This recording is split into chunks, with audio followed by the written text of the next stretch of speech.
언제나 필승! 예, 반갑습니다. 필승입니다. 최근 들어서 경제 위기에 대한 그런 고조감이 정말로 좀 날로 심해지는 것 같습니다. 자, 결론부터 말씀드리겠습니다. 현혹되지 마십시오. 속지 마세요. 지금까지 우리가 뉴스를 보면서 언제 경제가 좋았다 이런 뉴스가 들린 적이 거의 없죠. 사실상 뭐 2007년이라던가 뭐 2011년 이렇게 수출이 급작스럽게 늘어난다거나 혹은 경제 버블이, 그러니까 버블 경제가 터지기 직전에나 이런 이제 경제가 호황이다라는 뉴스가 좀 나올 뿐이지 평상시에는 언제나 비관론 일색이었습니다. 그래서 우리는 좀 팩트를 봐야 될 필요가 있는 겁니다. 언론에서 말하는 것들, 그리고 몇몇 비관론자들이 말하는 것들을 그대로 믿을 것이 아니라 그들이 주장하는 것이 정말로 맞는지 혹은 정말로 맞다면은 다른 관점으로 봤을 때 앞으로 어떻게 될 것인지, 사실상 이 주식 투자라는 것은, 그리고 주식 투자뿐만 아니라 모든 투자라는 것은 미래의 가치를 현재 가치로 끌어당겨서 오는 것이기 때문에 지금보다도 미래에 어떻게 될 것인지가 정말로 중요하다고 볼 수가 있는 겁니다. 그래서 지금은 비록 안 좋다고 하더라도, 혹은 지금은 뭐 비관론이 일색이다, 혹은 그 비관론자들의 말이 맞다라고 할지라도 그 미래를 보는 다른 관점을 키우는 것이 굉장히 중요합니다. 자, 바로 시작하겠습니다.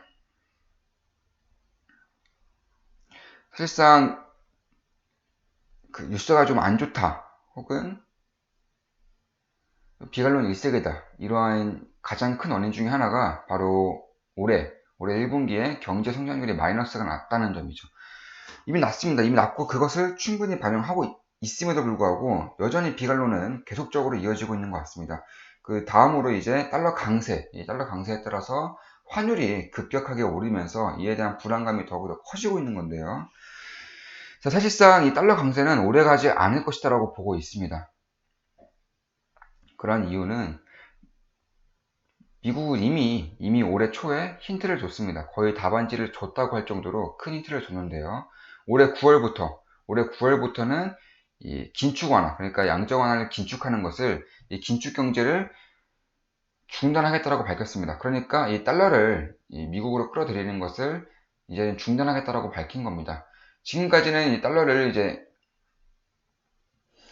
작년부터 아주 강하게 끌어당겼기 때문에 달러 강세가 이어졌던 것이고, 올해 9월부터는 달러를 다시 푼다는 그런 얘기나 마찬가지이기 때문에 이러한 점에 대해서는 훨씬 더 긍정적으로 바라봐야 될 필요가 있다라고 보고 있습니다. 특히나 한국 같은 경우는 이 전형적인 수출 국가이고 세계 경제의 바로미터이기 때문에 이런 환율이라든지 아니면 증시라든지 변동성이 굉장히 클 수밖에 없습니다. 그런데 이런 부분에 있어서는 환율은 다시금 워낙 강세로 이제 나타날 수 있는 가능성이 높아지는 것이고요. 특히나 올해 2분기부터 혹은 3분기, 4분기부터라도 이 반도체 경제가 다시금 돌아온다면, 특히나 이 환율이 굉장히 높아져 있는 상황이기 때문에 전형적인 수출 업종인 반도체라던가 뭐 IT, 자동차, 화학 이쪽 섹터는 당연히 그 실적이 예상치보다 좋아질 수밖에 없는 환경이 지금 만들어지고 있는 겁니다.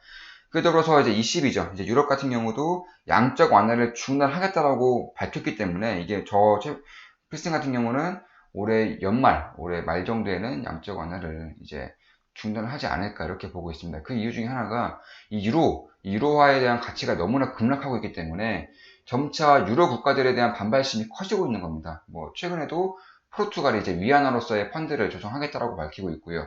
영국 같은 경우도 브렉시트 위기가 점차 커지고 있습니다. 이런 것을 방어하기 위해서는 결국 환방어를 통해서 경제가, 또 외자의 자본 유치가 수월해지는 그런 방향성을 만들어줘야 되는 것이기 때문에 언제까지 유로화 약세를 좀 가만히 보고는 있지 않을 것이다, 이렇게 판단이 되고 있는 겁니다.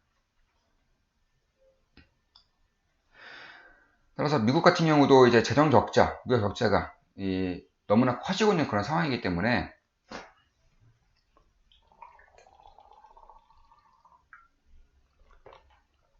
언제까지나 이런 적자 상황을 미국으로만 끌어당길 수는 없습니다. 이것을 전 세계에 퍼뜨림으로써 위기를 분산시켜야 합니다. 이 위기를 분산시킨다는 것은 그만큼 지금까지 많이 발행된 달러를 퍼뜨린다는 것입니다.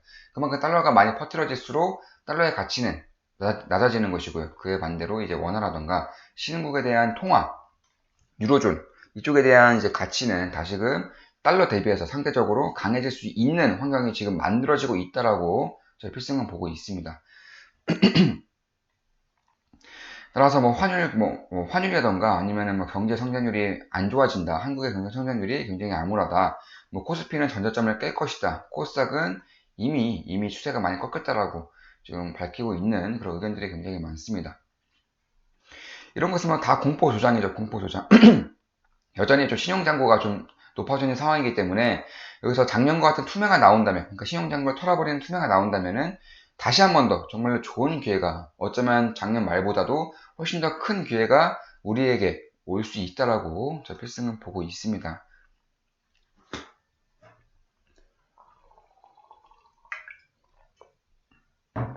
이미 작년 같은 경우는 이제 OECD 경제 선행지수가 꺾이고 있는 시점이었고요. 올해 초부터는 다시금 OECD 경제 선행지수가 돌아 나가고 있는 시점이기 때문에, 다시금 반등을 하고 있는 시점이기 때문에 작년과 올해 펀더멘털 자체가 다른 부분도 있습니다. 다른 부분도 있기 때문에 더욱더 이제 긍정적으로 바라볼 필요가 있다. 지금 너무 전저점이고 PBR이 1도 안 되는 상황에서 이 비관론이 넘쳐나는 것 같아서 조금 안타까운 마음도 들기도 합니다. 지금이야 안 좋을 수 있지만 이 미래를 항상 봐야 되는 것이고 다른 관점으로 봐야지만 새로운 기회를 판단할 수가 있는 것이기 때문에 이런 부분에 있어서도 거의 다 왔다라고 제 필승을 보고 있습니다. 여기서 투미 한 번만 나와주면서 신용정보를 털어내버리는 그런 흐름이 한 번만 나와준다면, 혹은 두 번 정도만 나와준다면 정말로 좋은 기회가 올 수 있을 것이고, 장기적으로 봤을 때 올해 연말이라던가 내년까지 봤을 때 지금의 자리는 여전히 매력적이다라고 제 필승은 보고 있습니다. 그래서 한국이 이제 선진국 대비 너무나 많이 빠지고 있고, 환율적인 면에서도 너무나 불안정적인 그런 흐름을 보이고 있는 것은 사실이지만, 사실상 이 달러 강세가 유지되고 있는 상황에서는 어쩔 수가 없는 겁니다. 이 한국 같은 경우는 세계 경제의 바로미터이고, 환율 같은 경우도 가장 변동성이 큰 시장이기 때문에 이러한 흐름이 이어질수록 더욱더 나빠질 수밖에 없는 것이죠. 그런데 만약에 달러 약세 환경에 들어선다면, 혹은 달러 약세에 대한 기대감이 살아난다면은 이 어느 시장보다 더 빠르게 또 반등할 수 있는 것이 바로 한국 시장이다. 이렇게 좀 항상 생각을 하고 계시면 되겠습니다. 따라서 이러한 부분에 있어서 환율이 안 좋아질수록 반도체라던가 아니면 수출업종에 대한 실적이 좋아지는 것이고요. 그에 따라서 실적 모멘텀과 함께 달러 약세에 대한 기대감이 살아날 때, 그때 한국에 대한 증시는 다시 한번 퀀텀 점프를 할 수 있는 그런 모멘텀이 마련되는 것이고, 필승은 올해 말일 정도, 올해 하반기 정도에는 그런 부분이 어느 정도는 나타날 수 있겠다라고 판단을 하고 있는 겁니다. 사실상 결국에는 뭐 다 돌고 돕니다. 이 경기라는 것은 살아있는 생명체와 같다라고도 말씀을 이제 드릴 수가 있는 건데요. 이 순환주기라는 것이 다 있기 때문에 뭐 부동산도 그렇고요, 원유도 그렇고, 원자재도 그렇고, 금도 그렇고, 달러, 원화, 신흥국통화, 유로존, 경기, 증시 다 마찬가지입니다. 지금 언제까지나 미국의 달러, 미국의 증시만 올라갈 수 있을 것이라고 판단하는 것은 사실상 한 가지밖에 보지 못하는 거예요. 언제까지나 미국이 그렇게 혼자 잘 나갈 수 있을 것이다. 이 자유무역 경쟁 처지에서, 특히나 미국 같은 경우도 내수가 아무리 탄탄한다고 하더라도 이 수출 쪽에서,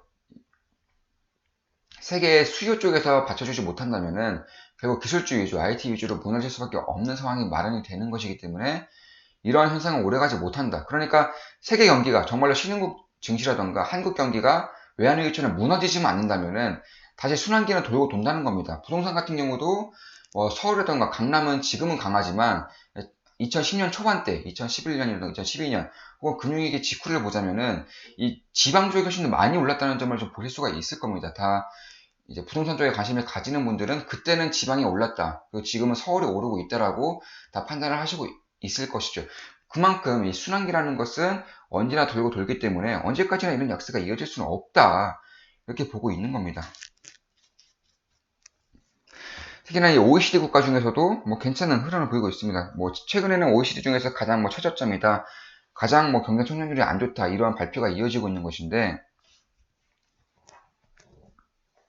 이런 것도 뭐 조금 더 깊숙이 본다면은 사실상 그렇게 나쁠 것이 없습니다. OECD 국가들 다 안 좋은 상황에서 한국이 그나마 선방을 하고 있다라고 나오고 있는 그런 결과치가 나오고 있기 때문에, 굳이 뭐 한국 경기 안 좋다, 한국 경기 망할 것이다, 이러한 흐름에 대해서는 좀 우려감을 좀 키우지 않는 것이 오히려 그 수자 측면에서도 더 좋지 않을까, 이렇게 보고 있는 겁니다. 따라서 저 필승은 지금도 이제 투매에 대한 이 십륜장구를 털어버리는 그런 흐름을 주목하고 있고요. 그런 흐름이 나오지 않으면서 하방 지지성이 견고해질 때라도 정말로 좋은 기회라고 보고 있습니다. 단기적으로 봤을 때는 지금 가격도 충분히 매력적이지 않을까 이렇게 보고 있는 겁니다.